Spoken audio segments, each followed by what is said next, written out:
Hello everyone. In today's video I'm going to show how you can change an image box controls image at runtime while using a drop-down list.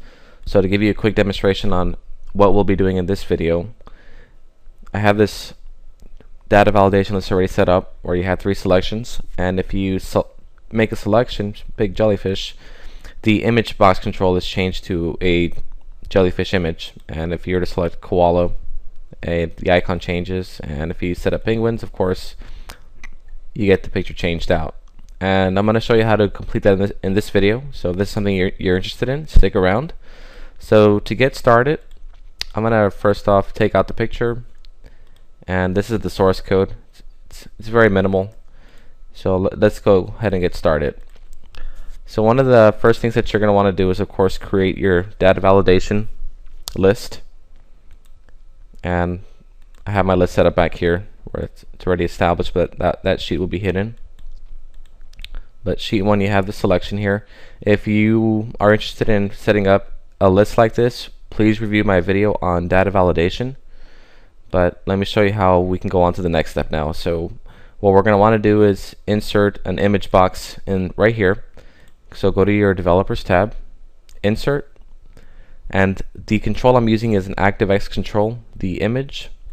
I'm just going to draw that onto the form, size it to your liking.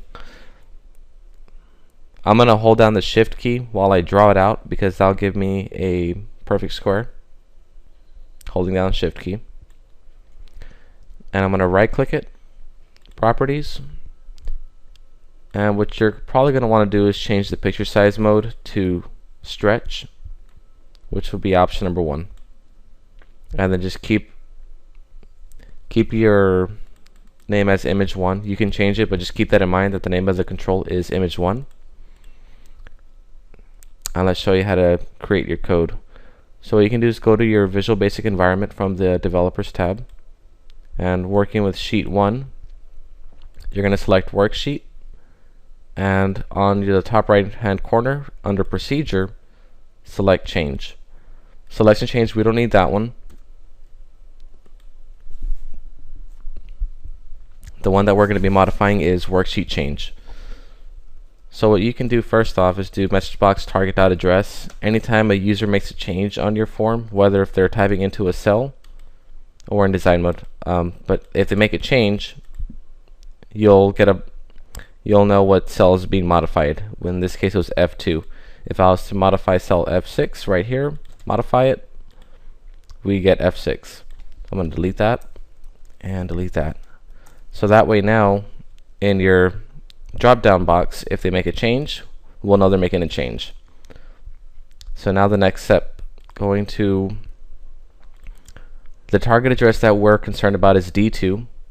So we're going to do if target address is equal to, and then the cell that we want, and you got to write the $D, $sign, and then 2, then, and the end if. So any code that we write in here is going to be called.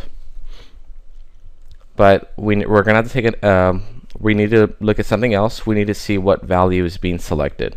So if sheet1.range, and then the range that we're looking at is the target address, is equal to jellyfish, then what we're going to need to do is assign the picture a value. So sheet1 that picture 1, it's image 1, I'm sorry, image 1 that picture equals, and then load picture, and this is where you need to put the file name in. So files that I have over here, I'm going to put them in here, and this is going to be the jellyfish picture, which is jellyfish.jpg. So I'm just going to copy and paste this, that way we can set up the other values. The other options that we have, it's jellyfish, koala, and penguins. It's case sensitive, and so you have to type it exactly as it appears here. So let me put this code in. That's going to be koala, and then penguins. Again, case sensitive, needs to be exact.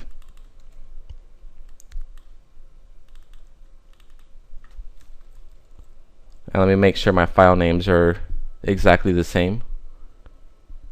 Yes, they are. Okay.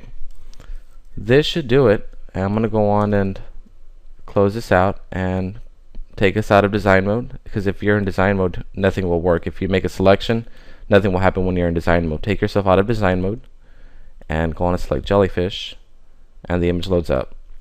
Select koala, and your images are working. Alright, that concludes this video, guys. I hope you enjoyed it. Thank you for watching.